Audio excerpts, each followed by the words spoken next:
জনাব নাসিরউদ্দিন পাটোয়ারী আপনার কাছে যেটার জন্য আসতে চাই সেটা হচ্ছে যে আপনি খুব সংক্ষেপে একটু বলবেন, কারণ আমরা কাজল ভাইয়ের কাছে জাস্ট একটা ওইটা নিয়ে যাব, যেহেতু এখন এনটি আওয়ামী লীগ প্ল্যাটফর্মটা নাই, এনটি আওয়ামী লীগের চেতনা আসলে আমি এটা চেতনাও শব্দটা বলতে চাই না, এনটি আওয়ামী লীগের যে দর্শন বা চিন্তা বা নীতি সেটা সবাই ধারণ করতেছে, সেজন্য বিএনপি ভয় পেতেছে তার ভোটগুলি ভাগ হয়ে যেতে পারে। এটা নিয়ে আসলে বিএনপি কি মনে করে? জনাব নাসিরউদ্দিন পাটোয়ারী, আমার প্রশ্ন হচ্ছে যে আপনারা যখন দল গঠন করেন বা দল গঠন করার আগেই আর্থিক স্বচ্ছতার বিষয়ে আপনারা আমাদেরকে অনেক প্রতিশ্রুতি দিয়েছিলেন, ওয়েবসাইটে সেটি উঠবে, কে আপনাদেরকে চাঁদা দিচ্ছে কে দিচ্ছে না সেটির আসলে কতদূর আপনারা এনসিপি থেকে যারা এনসিপির কেন্দ্রীয় নেতা আছে তারা বেতন নেন কিনা? যদি বেতন না নেন তাহলে আপনাদের চলে কিভাবে, আপনারা কিভাবে আপনাদের পেশাগত মানে জীবন কিভাবে নির্বাহ করেন? জনাব নাসিরউদ্দিন পাটোয়ারী, আর্থিক স্বচ্ছতা। অনেকগুলো ভালো কোশ্চেন আপনি করেছেন, যেগুলো নিয়ে পিপলের মধ্যে একটা কনফিউশন রয়েছে। তো আমি প্রথমে যেটা যে বাংলাদেশে এনটি আওয়ামী লীগ এটা আপনার কাছে প্রশ্ন না, এটা কাজল ভাইয়ের কাছে প্রশ্ন না, এটা আমাকে 30 সেকেন্ড বলতে দিতে হবে। জি জি, সেটা হলো নাই বলতো বিএনপির ভোট ব্যাংকটা এখানে কমে গেছে। হ্যাঁ, আরেকটা জিনিস হলো বাংলাদেশে কি এখন জিয়াউর রহমান খাল যে খালগুলো কাটছে এগুলো কি আছে? 2001 থেকে 6 পর্যন্ত যে দুর্নীতি করছে, খাল নাই, বিল নাই, ভারতীয় ধানের বীজ, বাংলাদেশে কোনো বীজ নাই, অথচ হলো প্রতীক হলো ধান, কি দিয়ে ভোট পাবে? এই জন্যই আমি বলি আরেকদিন টকশো করবো না জনাব পাটোয়ারী, আরেকদিন টকশো করবো না, আরেকটা দিন করবো না। আপনি শুধু এনসিপির বাংলাদেশে বিএনপির হলো সমর্থক। আমি যেটা স্টাডি করলাম 75 থেকে পরবর্তী জিয়াউর রহমান দল গঠন করলেন, খালেদা জিয়া আসলেন, 90-এ ওনারা গণঅভ্যুত্থানের নেতৃত্ব দিয়েছিলেন 1 থেকে 6 পর্যন্ত। 25-30-এর উপরে ওনাদের ভোট নাই। 25-30 হলে তো 90টা আসনে হয়। আমি যেটা বললাম এটা কি কাজল ভাই ল কোশ্চেন এতটুকু বুঝতে পারেন না নাকি? এটাও আমার থেকে বুঝতে হবে আপনার। তারপরে আসি যে আমি বলেছি 300টা আসন আসবে। দেখেন খালিদ ভাই একটা জিনিস বুঝেন, আমরা যখন রাজনৈতিক দলের প্রার্থী দিব আমরা তো 300 আসনেই দিব। এখন আমি বললাম 150টা, ওই ছোট দল তোকে 2টা দিব, ওকে তোকে 3টা দিব, তা আমি তো 300 আসনে জেতার জন্যই প্রার্থী দিব। এটা কেমন রাজনৈতিক দল? আপনি 300 আসনে জেতার জন্য প্রার্থী দিতেছেন না, একটা লোকের ডানি দাঁড় করাই দিচ্ছেন, ওরে দিয়ে ওরে জিতাবেন। এই সংস্কৃতি থেকে ভাই আপনাদের একটু বের হতে হবে ভাই, এগুলা অতীত সংস্কৃতি।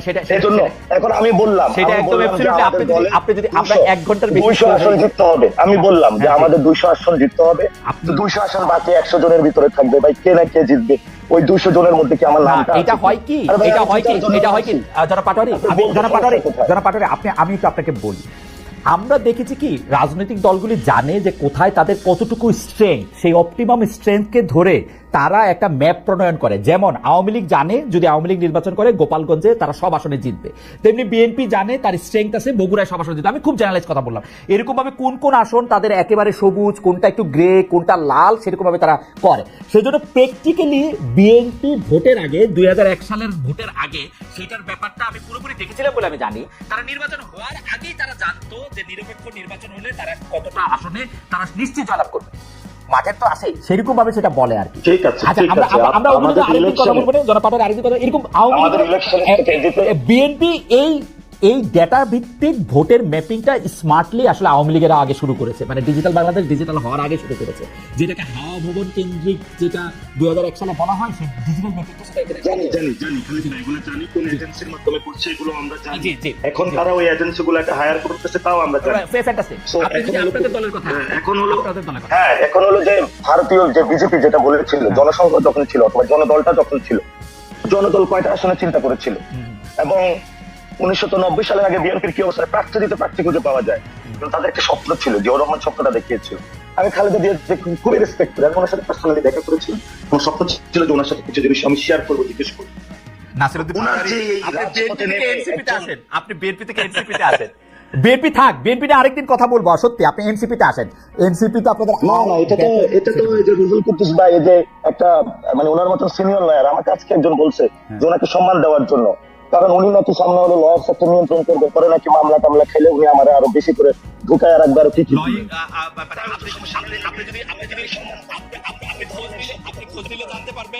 সরি টু সে আপনি রেসপেক্ট করতাম, আপনি যে শব্দ আজকে চয়ন করেছেন আপনি এটা এক্সপেন্ড করবেন। 1 নম্বর। 2 নম্বর জিনিসটা হলো আপনি আমাদের ফাইন্যান্সিয়াল সিস্টেমের কথা বলেছেন, এই যে বালখিল্য যে একটা শব্দ ব্যবহার করেছে উনি, এবং এটা উনি সিনিয়র লয়ার হিসেবে, লার্নার পার্সন হিসেবে উনি লন্ডন থেকে এডুকেটেড হয়েছে এবং সেখানে যথেষ্ট আমার মনে হয় যে শব্দটা এক্সপেন্ড করা উচিত। 1 নম্বর। 2 নম্বর জিনিস জি আর্থিক খাত, ফাইন্যান্সিয়াল কোশ্চেন।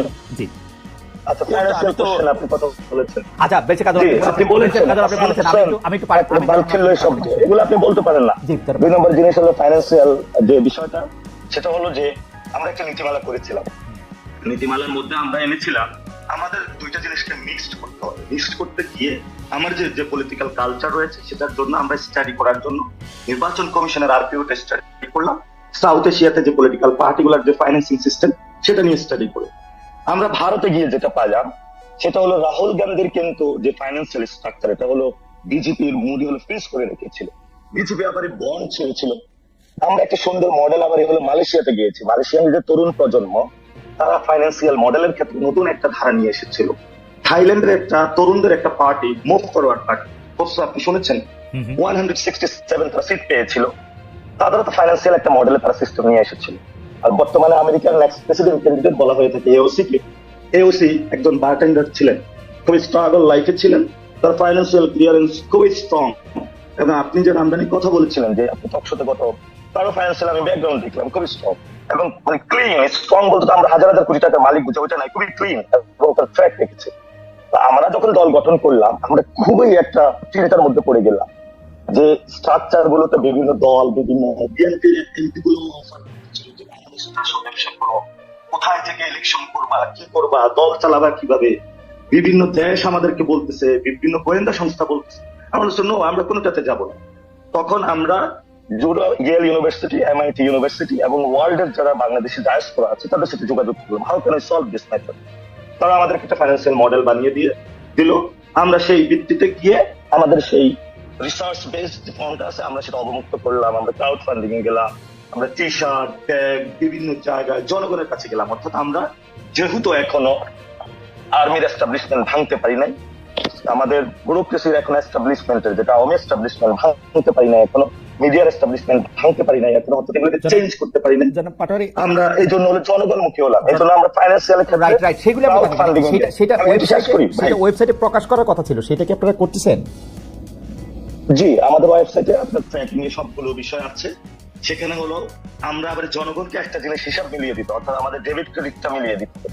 যেটা হলো আমাদের কাছে আমাদের, জি সেটা আপনারা দিচ্ছেন। সেটা আর আপনারা এটা হলো ডেভেলপ হচ্ছে আমাদের, মানে যত টাকা উঠতেছে, মানে আমাদের যত অ্যাকাউন্ট থেকে ঢুকতেছে সেই জিনিসটা কত খাতে কোথায় খরচ হচ্ছে আমাদের ওয়েবসাইট হলো দুই পাশে থাকবে। সেটা কি নতুন টাকা নাকি আপনারা রূপায়ণে যে বিল্ডিং আছেন সেটার ভাড়ার টাকা, আপনারা যে ইফতার পার্টি করছেন সেটার টাকা? ভাই আপনি যে এক একটা কথার মধ্যে এলিগেশন দিয়ে থাকেন, আমরা সেগুলিও কি আপনারা দিবেন কিনা ভাই? সেগুলো আপনারা দিবেন কিনা? ওয়েবসাইটে থাকবে কিনা যে আপনারা ভাড়া টাকাটা দিয়ে দেন? রূপায়ণ টাওয়ার, এখন রূপায়ণ টাওয়ার বললে পিপলের একটা পারসেপশন সৃষ্টি হয়। অনেক রিকশাওয়ালা আপনারা যেভাবে প্রতিক্রিয়া জানান সেই কারণে পারসেপশন সৃষ্টি হয়। পাটোয়ারি যেভাবে প্রতিক্রিয়া জানান, এটা যদি খুব স্বাভাবিকভাবে নিতেন যে হ্যাঁ বাড়ি ভাড়ার টাকা যেখান থেকে দিয়েছি দিব, কিন্তু এটা হচ্ছে কি আপনারা একদম ছেদ করে ওঠেন। এই আওয়ামী লীগের লোকদের এরকম ছেদ করে উঠতে দেখতাম, যাই জিজ্ঞেস করতাম আপনি গাড়ি পাইলেন কই, আপনি গাড়ি পাইলেন কই, ছেদ করে উঠলো। ছেদ করে উঠেন না, বাড়িটা তো ভাড়া নিছেন, বাড়িটা তো ভাড়া নিছেন, ভাড়ার টাকাটা প্রকাশ করবেন কিনা? গ্র্যাচুইটি নেবেন না, এটা হলো আপনার প্রতি রিকোয়েস্ট। আচ্ছা, বাড়ি ভাড়ার টাকাটা দিবেন, যে এখানে পার্টি অফিস আছে সেখানে টাকাটা দিবেন, আপনারা মানে প্রকাশ করবেন? জি, আমরা ভাড়া দিচ্ছি, সেটা প্রকাশ করবেন কিনা? আপনারা বলছেন যে আপনাদের আর্থিক সকল স্টেটমেন্ট সবার সামনে উন্মুক্ত থাকবে, সেটা থাকবে? জি, আমরা প্রকাশ করব। কবে থেকে থাকবে? আমরা প্রকাশ করব। আমরা ফাইন্যান্সিয়াল এখানে যে বিষয়টা হয়েছে, যিনি এই আমরা যে জায়গায় আমাদের অফিসটা আছে, যিনি ওইটার মালিক, উনিও বিএনপির সাথে সংশ্লিষ্ট, খুবই ভদ্রজন পার্সন, মানে পচা বিএনপি না, ভালো বিএনপি। উনি বলছেন আমার পরিচয় ওইভাবে পাবলিশ করিও না, মানে ওনার পরিচয়টা তো আমার গোপন রাখতে হবে। উনি যেহেতু আমাদের কাছে রিকোয়েস্ট করছেন, তাকে আমরা পারমানেন্ট করতে চাই, এই তারিখের মধ্যে আপনারা এটা জনগণের কাছে প্রকাশ করবেন। আমার কোনো উৎসাহ না, আমরা আগামী এক সপ্তাহের মধ্যে আমাদের ট্যাক্সি ফাইন্যান্সিয়াল জিনিস এখন পর্যন্ত আপনাদের আয় ব্যয়ের হিসাবটা আপনারা জনগণের কাছে প্রকাশ করবেন, তাই তো? জি, আমরা এটা পাবলিশ করে দিই। আচ্ছা, আপনারা কি কোনো বেতন নিতেছেন কেন্দ্রীয় নেতারা? এই আমাদের এখানে একটি কথা এসেছিল যে মানে জামায়াত ইসলামী বাংলাদেশের যে মডেলটা, এটাতে হলো মানে তাদের একটা বরাদ্দ থাকে। আবার বিএনপির এটা হলো বুর্জোয়া পলিটিক্স এর, এই ক্ষেত্রে হলো পার্সন টু পার্সন এই জিনিসটা মেনটেন করে। আর বড় ভাইকে হলো বিভিন্ন জায়গা থেকে চাঁদা তুলে দেয়। তো সেই জন্য আমরা চিন্তা করছি যে আমরা আইডিয়া কেন্দ্রিক রাজনীতি করবো, এখানে কোনো ভাইয়ের রাজনীতি করবো না, কোনো প্রবাসী ব্যক্তির রাজনীতি করবো। সেই জায়গা থেকে আমরা বলেছিলাম এই ধরনের কোনো ফেলোশিপ প্রোগ্রাম চালু করা যায় কিনা। সেখানে আমাদের একটা প্রপোজিশন এসেছিল যেটা বিভিন্ন কান্ট্রিতে আছে। তো আমরা আবার সেটার ক্ষেত্রে আরো একটা কনসিডারেশন নিচ্ছি, যদি ফেলোশিপ দিয়েই থাকি অনেকে আবার এটার উপরে ডিপেন্ডেন্ট হয়ে পড়বে। অনেক লোক Okay. হার্ট থেকে তো রাজনীতি করতে চায়, মানুষের ভরসা থেকে তো ওই জায়গাটা করবে না। How can I solve this? এটার জন্য আমরা আরেকটা রিসার্চ আমাদের ঢুকতে হচ্ছে। Okay. Will solve this every matter. যতগুলো কোশ্চেন আসছে ভাই, যতগুলো দিবেন আমরা সব ডিল করে সামনে যাব Okay. ইনশাআল্লাহ। সে জায়গাটা ভরসা রাখবো। আপনাকে অনেক অনেক ধন্যবাদ। আমাদের একজন দর্শক প্রশ্ন করেছেন, আপনি বিএনপির কোন নেতাকে, প্রধান নেতাকে তার আয়ের উৎস আপনার মানে আমাকে বলেছেন যে খালেদ মহিউদ্দিন আপনার বাবাও জিজ্ঞেস করতে পারবে না কখনো। আমার বাবা আসলে জিজ্ঞেস করতে পারবে না, তিনি মারা গেছেন 1989 সালে, তার পক্ষে জিজ্ঞেস করা সম্ভব না। কিন্তু আমি প্রত্যেকটা অনুষ্ঠানেই সেটি জিজ্ঞেস করি। আপনাদের যদি সময় সুযোগ হয় আপনারা এটি দেখে নেবেন। জুলাই মাসের অন্তত 4টে অনুষ্ঠান আমি করেছি যেগুলি ইউটিউবে আছে, সেই সময়ের সেই মানে গত বছর জুলাই মাসে, সেগুলো আপনারা নিশ্চয়ই দেখে নিতে পারেন। অনেকেই প্রশ্ন করেছেন। এখন আমি প্রশ্ন করতে চাই যারা পেরিসের রুল কুতুস কাজল, যে প্রশ্নটা আমি করে রেখেছিলাম যে যেহেতু এখন এন্টি ইন্ডিয়ান জায়গাটা স্ট্রংলি ভাগ হয়ে গেছে, সেজন্য বিএনপির ভোট কমবে কিনা, 1 2 হচ্ছে যে বিএনপি এনসিপি কে তো এটা বলতে হয়েছে যে তারা তাদের সকল আয় ব্যয়ের উৎস পাবলিকলি এটা প্রকাশ করবে, বিএনপি এটা প্রকাশ করবে কিনা। 1 নাম্বার কথা, আমি বিএনপির ওয়েবসাইটে প্রতিদিন যাই, আমি এরকম কোনো কিছু লক্ষণ দেখি না। এবং বিএনপির শীর্ষ নেতারা কিভাবে জীবন নির্বাহ করেন, আমি যেমন গত প্রধানমন্ত্রীর মন্ত্রী পরিষদকে প্রায় জিজ্ঞেস করতাম যে তারা মানে ফার্স্ট ফ্যামিলি অর্থাৎ শেখ হাসিনা এবং তার ছেলেমেয়েরা কোনো ধরনের ব্যবসা বাণিজ্যের সাথে যুক্ত কিনা, তাদের আয়ের উৎস কি, তেমন ভাবে আপনাদেরও জিজ্ঞেস করতে চাই যে আসলে মানে জনাব তারেক রহমানের আয়ের উৎস আসলে কি। আপনি বাংলাদেশের সবচেয়ে, আমার ধারণা এখন সবচেয়ে বেশি আয় যারা করেন সেই আইনজীবীদের একজন, আপনি জানেন যে আয় এবং ব্যয় কাকে বলে, এটা কিরকম ঘটনা, এটা যদি বলেন আমাদেরকে। আপনি যেমনটি বললেন বিএনপির একজন প্রতিনিধি হিসেবে আমি তো বিএনপি কেন্দ্রীয় কমিটির সদস্য, আমাকে জিজ্ঞেস করেন, আমার একমাত্র পেশা আইন পেশা। আপনারা জিজ্ঞেস এবং করেন আমি তো, আইন আপনারা পেশার জিজ্ঞেস মাধ্যমে- করেন তো, আপনারা জিজ্ঞেস করতে আপনার লাভ নেই। আপনি তারেক রহমানের কথা বলেন। না, আপনি কি করেন এটা আমি জানি। শোনেন, আমার দলের নেতা তাকে এই প্রশ্নটা আপনি করবেন। আমার মনে হয় বাংলাদেশে তাকে তো আমি পাই না। তৈরি হয়েছে। তাকে তো আমি পাই না আজকে না, কিন্তু আমি খালেদ- আপনার মাধ্যমে আপনি বলে রাখি, তাকে আমি পাই না আজকে না, কিন্তু তিনি যখন টিভিতে নিষিদ্ধ, কেউ তাকে টিভিতে দেখায় না, সেই গত 5 বছর 6 বছর 7 বছর ধরে আমি তার একটা ইন্টারভিউ জন্য আপনাকেও আমি বহুবার বলছি, ইউ নো দ্যাট। এবং আমি আপনাকে বলি, সুতরাং আমার দলের নেতা তার নিশ্চয়ই তিনি বৈধ উৎস এবং আছেন, এবং এই প্রশ্নটি তাকে করবেন। এ ব্যাপারে আমি এতটুকু বলতে পারি, আমাদের নেতা এবং তিনি তার পরিবারের সদস্য এবং তাদের আমাদেরকে একজন বিএনপি নেতা বলেছেন যে ডক্টর জুবাইদা রহমান এবং ব্যারিস্টার জাইমা রহমান তারা যেহেতু আয় করেন, সুতরাং তারেক রহমান সাহেবকে রাজনীতির দিকে মনোযোগ দিলেও চলে। আমি তো এতটুকুই বললাম যে তাদের পরিবারের অন্যান্য সদস্য কর্মক্ষম উপার্জনক্ষম মানুষ আছে। এর বাইরে আমাদের আমার মনে হয় বিষয়টি তাকে জিজ্ঞেস করেন। আপনি যে কথাটি বলছিলেন সে কথাটি নাসিরউদ্দিন পাটোয়ারির যে সমস্ত কথাগুলো, সেগুলো মোর অন থিওরি। আমি নিজের থিওরিতে অতটা যে বড় কথা হচ্ছে বাংলাদেশের আর্থসামাজিক অবস্থা বিবেচনা করে আমি একটা মন্তব্য করার চেষ্টা করি। যেমনটি আপনি বলেছেন, এটা বাস্তব কথা, যে আমি সে কথা বলছিলাম যে আওয়ামী লীগ বিরোধী যে শিবির, সেই শিবিরের নেতৃত্ব দিত বিএনপি। এখন আওয়ামী লীগের অনুপস্থিতিতে এই শিবিরের ভোটের মধ্যে তো অবশ্যই একটা টানাপোড়েন থাকবে, এবং এই টানাপোড়েনটা থাকাটা অত্যন্ত স্বাভাবিক, এটা গণতন্ত্রের সৌন্দর্য। আপনি তারেক রহমানের বক্তব্য রেফারেন্স দিয়ে যে কথাটি বারবার বলছিলেন, যে তিনি বলছেন আগামী নির্বাচন অত্যন্ত প্রতিদ্বন্দ্বিতাপূর্ণ, অনেক কঠিন হবে। এই কঠিনের একটা কারণ হচ্ছে ভোটারদের মন জয় করা। আপনি আমাদের দলের নেতার বক্তব্য থেকে এ কথাটা কিন্তু স্পষ্টত যে মানুষের ভোটারের মন জয় করার মাধ্যমেই তারা রাষ্ট্র ক্ষমতায় যেতে চায়। এটা বাংলাদেশের মানুষের জন্য একটা আশ্বস্ত হওয়ার বিষয়। তার দলের নেতৃবৃন্দকে যখন তিনি এভাবে অ্যালার্ট করেন, প্রকারান্তরে এই কথাই বোঝাতে চান যে ভোট ছাড়া অন্য কোন প্রক্রিয়ায় আমাদের রাজনৈতিক দল হিসেবে রাষ্ট্র ক্ষমতার দায়িত্ব পাওয়ার কোনো সুযোগ নেই। That is plain and simple. এই প্লেন এন্ড সিম্পলের ক্ষেত্রে অনেকগুলো অংশীদার, আপনি যেমনটি বললেন, কদিন আগে গত শনিবারের মধ্যে আপনার সৌরদ্দ উদ্যানে একটা সমাবেশ হলো। আমি আগামী নির্বাচনকে সামনে রেখে অনেক রকমের হিসাব নিকাশ তো হবেই, এবং এই যার যা রাজনৈতিক অবস্থান থেকে সে তার দলের হিসাব করবে, বড় দল হিসেবে তার একটা হিসাব করবে। এমন তো হতে পারে যে বিএনপি চিন্তা করছে, যেটা বিএনপির অন্যতম পলিসি ছিল, যেটা 31 দফা ভারপ্রাপ্ত চেয়ারম্যান বারবার বলেছিলেন, যে আমরা রাষ্ট্র ক্ষমতা যাওয়ার সুযোগ পেলে, রাষ্ট্রকে সেবা করার সুযোগ পেলে সমস্ত রাজনৈতিক দল এবং শক্তিদেরকে আমরা ইনভলভ করব। বিএনপি কিন্তু প্রথম দিকে জাতীয় সরকার করার কথা সুস্পষ্ট ভাবে বলেছে। বিএনপি আরেকটি কথা বলেছে, আপনি খেয়াল করে দেখুন, জাতীয় সংসদ এই জাতীয় সরকারটা কাদর ভাই, এই জাতীয় সরকারটা অনেকটা জাতীয়তাবাদী জাতীয় সরকার হবে, তাই তো? মানে আপনার যাকে পছন্দ তাকে আপনি নেবেন। আপনি তাই যদি হয়ে থাকে তাহলে কেন বিএনপি এককভাবে পার্লামেন্টের দ্বিকক্ষ বিশিষ্ট পার্লামেন্টের কথা ভাবে? বিএনপি তো দেশের বুদ্ধিজীবী সুশীল সমাজ, শিক্ষিত মানুষ, এই সমস্ত মানুষদেরকে ইনভলভ করানোর জন্য তো উচ্চ কক্ষের বিধান বিএনপি মেনে নিয়েছে।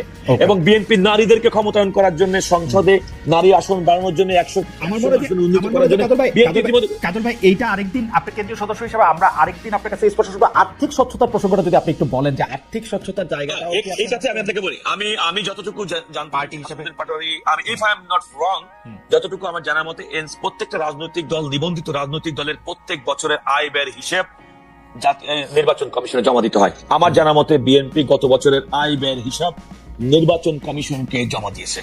আমার মনে হয় নির্বাচন কমিশনকে যদি আপনি প্রশ্ন করেন তারা কেন এই আয়ের ব্যয়ের হিসাবটা মানে উপস্থাপন করে নাই, তাহলে মানে তারাই সবচেয়ে ভালো উত্তর দিতে পারবে। প্রত্যেকটি রাজনৈতিক নিবন্ধিত দলের আইনগতভাবে তাদের প্রত্যেক বছরের আয় ব্যয়ের হিসেব দিতে হয়, সেটা বিএনপি।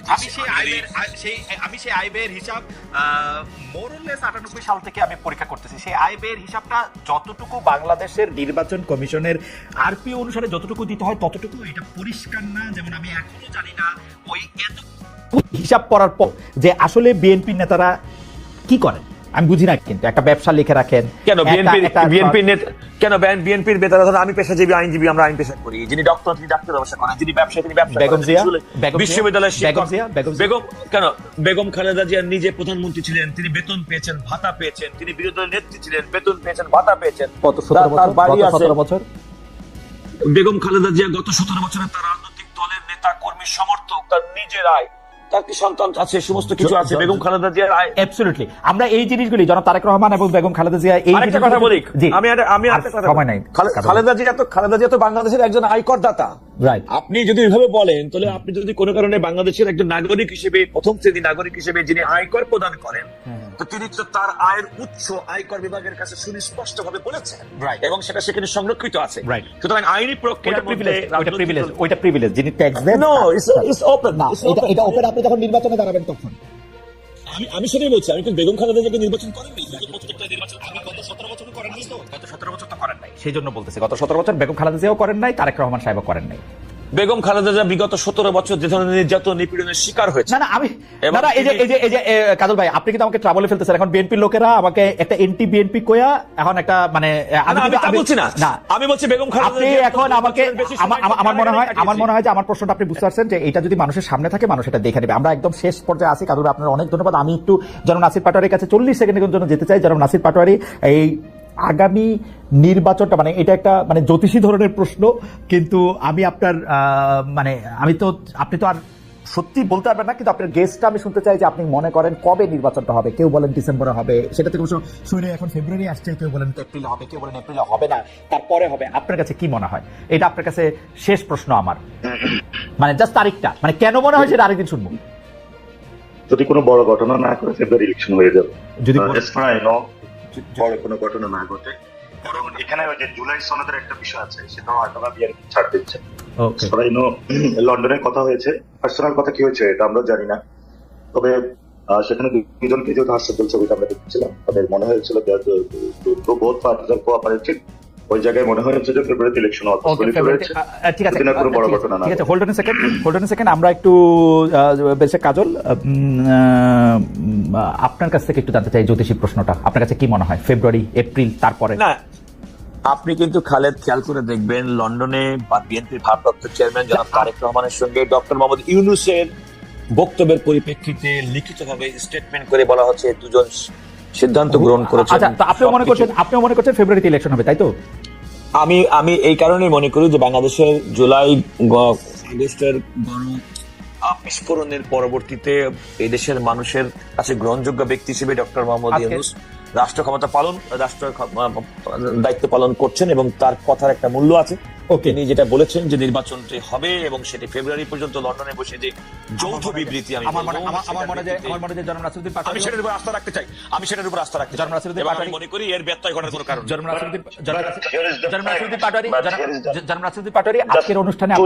আজকের অনুষ্ঠানে আপনি শেষ কথা বলবেন। আপনি 2 সেকেন্ড না, আপনি 30 সেকেন্ড বলেন। এনসিপি নিবন্ধন চেয়েছে, সব জায়গায় আসলে নির্বাচনী কার্যক্রম শুরু করেছে। নতুন রাজনৈতিক দল হিসেবে আপনি আমাদের অভিনন্দন জানবেন আপনার দলের পক্ষ থেকে, এবং নির্বাচনকে সামনে রেখে জনগণের উদ্দেশ্যে আপনি কি বলতে চান? আপনি 30 সেকেন্ড বলেন, কিন্তু প্লিজ 30 সেকেন্ডই বলেন। আপনি 2 সেকেন্ড 30 সেকেন্ড বলেন। প্রথমত এই লন্ডনে যে বৈঠকটা হয়েছিল বিএনপি এবং গভর্নমেন্টের এই পার্টির যেটা হয়েছে, এটা বাংলাদেশের ইতিহাসে প্রথম এই ধরনের হয় নাই। ওইটার কারণে এটা বিএনপিও ভুল করেছে, সরকারও ভুল করেছে। ওইটার কারণে বাংলাদেশের যে পার্টিগুলো আছে তাদের নেতৃবৃন্দের সাথে আমাদের কথা হয়েছে, তিনি একটু টানাপোড়েন করেছে। দুই পক্ষে লন্ডনে যে মিটিংটা করেছে নির্বাচনের সামনে এটা রেখে আমি মনে করি এনসিপি যে- ভোটারদের জন্য বা নতুন যারা আপনি দল হিসাবে হ্যাঁ, মানে এটা- জনগণের উদ্দেশ্যে এটা বলেন, তো আপনি এটা আপনি জনগণের আমার উদ্দেশ্যে ধারণা আমাদের এবারে আমরা- জোক সেপার্ট আপনি 30 সেকেন্ড বললেন জোক সেপার্ট মানে এটা জোকটা একটু বলি। আমার ধারণা এনসিপি যদি কোনোদিন ক্ষমতায় আসে, আওয়ামী লীগের একটা কিন্তু বিএনপি মন্ত্রী থাকতো যার কাজ ছিল খালি বিএনপির সমালোচনা করা, বিএনপির এই করা। জনাব হাসান মাহমুদ এই দায়িত্ব পালন করছেন বেশ কিছুদিন নিষ্ঠার সাথে, হাসানুল হকিনও কিছুদিন এই দায়িত্ব পালন করছেন। আমার ধারণা এনসিপি ক্ষমতায় আসলে আমার প্রিয় নাসিরউদ্দিন পাটোয়ারি হবেন বিএনপি মন্ত্রী, কারণ উনি সারাক্ষণ বিএনপি সমালোচনা করেন। আমি বিএনপি সমালোচনা না, আমি জাস্ট বলতে চাইতেছি ভোটারদের কাছে এনসিপি বা জনাব নাসিরউদ্দিন পাটোয়ারি কি আহ্বান জানান, আপনি যদি 30 সেকেন্ড একটু বলেন। কারণ নতুন রাজনৈতিক দল হিসেবে না, আমাদের আমি- মনে হয় আমাদের সবার কর্তব্য আমি- এনসিপির আমি ভবিষ্যতে হলে আমি বলি আপনি যেটা বলেছেন, আমি ভবিষ্যতে আমার অনেক কাজ আছে, maybe I have to take the responsibility of আমাদের ডিসিপ্লিনারি। সো আপনাকে আমি আগে একটা ইঙ্গিত দিতে পারি মানে আমি কি বলতে চাচ্ছি। রাইট। আরেকটা বিষয় যে বিষয়টা আপনি বলেছেন, আমরা মানুষের দুয়ারে দুয়ারে যাচ্ছি। আমাদের যেমন ভোটার কেন্দ্রিক রাজনীতি রয়েছে, আমাদের দেশটা কিন্তু পরিবর্তন হয় না। ফলত আমাদের নেশন এবং স্টেটের জায়গা আমরা মনে করি অনেক কাজ করতে হবে। শুধু যদি ভোট পেয়ে পার্লামেন্টে গিয়ে এলাকায় কোন জায়গায় কালভার্ট ব্রিজ হয়েছে, দুর্নীতি, এই জায়গাটা থেকে বের হয়ে আমরা দেশ পুনর্গঠনের কাজে সেই জায়গায় যদি এনসিপির ঘরে একটি আসনও না আসে, আমরা এই লড়াইটা যদি চালিয়ে যাই, আমরা মনে করি যে আগামীতে আমরা সরকার গঠন করতে পারবো। পিপল আমাদের কাছে ওই বিষয়টা এক্সপেক্ট করে বা আশা করে। আমরা মানুষের ওই আশার জন্য কাজ করে যাচ্ছি। পুরো বাংলাদেশের মানুষ আপনারা যারা শুনছেন, বিএনপির লিডারশিপ নয়, যারা বিএনপির নেতা কর্মী, যারা আপনারা নিপীড়িত হয়েছে, আপনাদের যাদেরকে আমরা মুক্ত করে দিয়েছি, লড়াই করে দিয়েছি, আপনাদেরকে আমরা পাশে চাই। Right. জামাতের যারা বিভিন্ন নেতা কর্মী, আর জামাতের সময় জনাব নাসিরউদ্দিন পাটোয়ারি, জনাব নাসিরউদ্দিন এনসিপির সাথে থাকবেন, এনসিপি বাংলাদেশে নতুন ভাবে নেতৃত্ব দিবে। আমাকে 1 মিনিট সময় দিবেন। না না কাজে আর সময় নাই, কাজে আর সময় নাই, আপনি আমি আপনি জবাব 30 সেকেন্ড বলবো। আচ্ছা এনসিপির কাজল ভাই, আচ্ছা। আপনিও এনসিপিতে আসতে পারেন আচ্ছা ইনশাআল্লাহ।